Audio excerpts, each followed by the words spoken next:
Corona से निपटने के लिए मॉक ड्रिल का आयोजन किया गया। प्रदेश के सभी अस्पतालों में आज मॉक ड्रिल की जा रही है। देहरादून के दून अस्पताल समेत अन्य अस्पतालों में मॉक ड्रिल का आयोजन। मॉक ड्रिल में स्वास्थ्य सुविधाओं को परखा जा रहा है। स्वास्थ्य सचिव डॉक्टर आर राजेश कुमार ने अस्पताल का औचक निरीक्षण किया।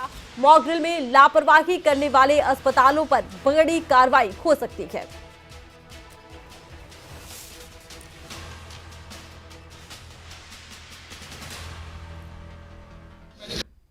देखिए, कोरोनेशन डिस्ट्रिक्ट हॉस्पिटल का मैंने जो कोविड प्रिपेयर्डनेस है मॉक ड्रिल का, तो ये एसेस मैंने किया। आज जो पीएसए प्लांट है उसका जायज़ा लिया गया। 1000 एलपीएम में पीएसए प्लांट है जो फंक्शनल है। शेष जो मैनीफोल्ड है बी टाइप और डी टाइप सिलेंडर्स, उसका भी जायज़ा लिया।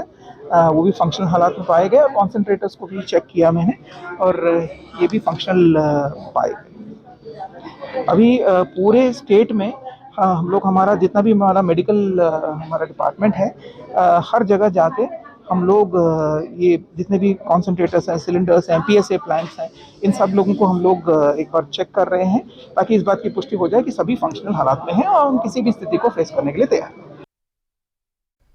उत्तराखंड से खबरें। अभी तक के ब्यूरो चीफ राव शफात हमारे साथ इसी खबर को लेकर लाइव जुड़ चुके हैं। राव शफात, किस तरह की मॉक ड्रिल रखी है और कितना तैयार है उत्तराखंड अगर कोरोना के आंकड़े बढ़ते हैं, स्थिति भयावह होती है तो?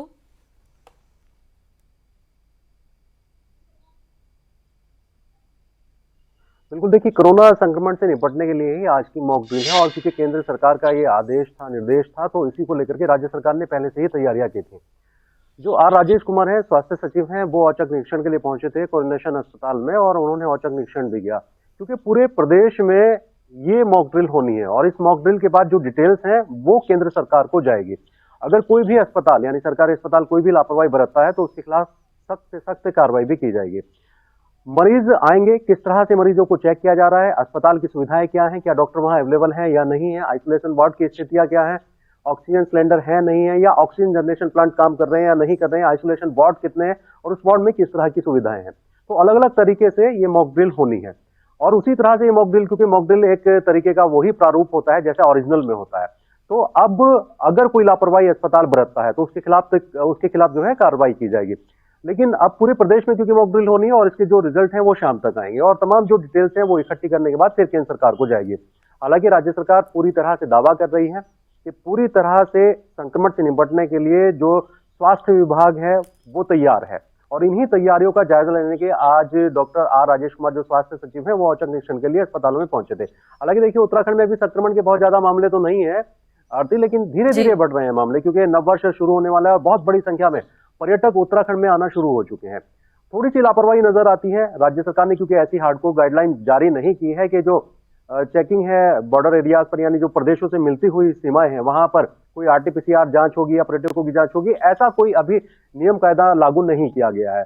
जो एयरपोर्ट है वहां पर भी ऐसी लापरवाही नजर आती है कि अभी वहां किसी की चेकिंग नहीं हो रही है, कोई आरटीपीसीआर की रिपोर्ट नहीं मांगी जा रही है, कोई भी पर्यटक उत्तराखंड में आ सकता है। लेकिन हाँ, ये अपील की जा रही है राज्य सरकार की ओर से, स्वास्थ्य विभाग की ओर से, कि जो भी पर्यटक उत्तराखंड में आ रहे हैं अगर उनको लगता है कि उनमें कुछ संक्रमण के सिम्टम्स है तो वो उत्तराखंड के अंदर आसपास के जो अस्पताल है जहां वो रुके हुए हैं, जिस पॉइंट पर वो रुके हुए हैं, वहां पर वो अपना चेकअप करा लें। क्योंकि उत्तराखंड तैयार है, पहले के मुकाबले अगर देखा जाए तो बहुत अच्छी व्यवस्थाएं नहीं थी, ऑक्सीजन कम पड़ जाता था, अस्पतालों में वार्ड नहीं थे, आइसोलेशन वार्ड नहीं थे, बहुत दिक्कतों का सामना करना पड़ा था उत्तराखंड को। लेकिन धीरे धीरे अब संक्रमण से निपटने के लिए उत्तराखंड तैयार नजर आता है। अगर ऑक्सीजन जनरेशन प्लांट की बात करें तो 86 ऐसे प्लांट उत्तराखंड के अंदर बन चुके हैं। ऑक्सीजन सिलेंडर करीब 22,000 से ज्यादा ऑक्सीजन सिलेंडर हैं, आइसोलेशन वार्ड हैं, तमाम मेडिसिन से जुड़ी हुई दवाइयां मौजूद हैं। इसके साथ ही हाँ, बूस्टर डोज के लिए राज्य सरकार अभियान चला रही है और यह अभियान पिछले 3 दिन से चल भी रहा है। 3 लाख जो डोज है वो केंद्र सरकार से मांगी गई है, डिमांड की गई है, अभी उनका इंतजार किया जा रहा है। बहरहाल आज मॉक ड्रिल जो है पूरे प्रदेश में जारी है। मॉक ड्रिल पूरे प्रदेश में चल रही है राव शफात, और जिस तरह से ये एक अंदेशा जताया जा रहा है कि आने वाले दिनों में कोरोना का आंकड़ा बढ़ सकता है, एक और लहर भी आ सकती है, उस लिहाज से उत्तराखंड कितना तैयार है? क्या किसी और गाइडलाइन की जरूरत भी नजर आती है क्योंकि पर्यटक बहुत ज्यादा बढ़ रहे हैं?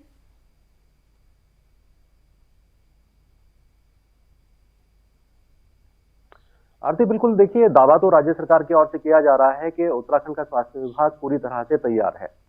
और आपने बिल्कुल ठीक कहा कि कुछ और गाइडलाइंस अगर जारी हो जाती कुछ एसओपी में तो हो सकता है कि संक्रमण के खतरे को और ज्यादा रोका जा सकता है, क्योंकि उत्तराखंड पर्यटक सूबा है, बहुत बड़ी संख्या में दूसरे प्रदेशों से, देश विदेश से उत्तराखंड में लोग पहुंचते हैं। और खास बात तो है कि नववर्ष मनाने के लिए मसूरी, नैनीताल, देहरादून जैसे क्षेत्रों में पर्यटक पहुंचते हैं बर्फबारी का मजा लेने के लिए।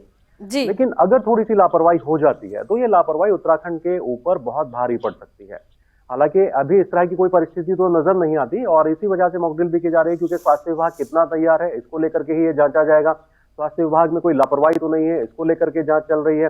और दूसरा, मुख्यमंत्री पुष्कर सिंह धामी लगातार समीक्षा बैठक कर रहे हैं और खुद नजर बनाए हुए हैं। सबसे खास बात तो यह है कि जो अधिकारी लापरवाही करना भी चाहें तो वो कर नहीं सकते हैं। लेकिन हाँ, इस बात से इनकार नहीं किया जा सकता कि अगर बड़ी संख्या में उत्तराखंड में भीड़ आती है और उन प्रदेशों से भीड़ आती है, उन सेक्टरों से भीड़ आती है जहां रेड जोन है या फिर संक्रमण का खतरा पहले से ज्यादा बढ़ा हुआ है, या कोई संक्रमित व्यक्ति है और उत्तराखंड के अंदर वो आ जाता है भीड़ वाले इलाके में, तो इससे इनकार नहीं किया जा सकता कि आने वाले वक्त में उत्तराखंड में भी ये संक्रमण का खतरा और बढ़ सकता है।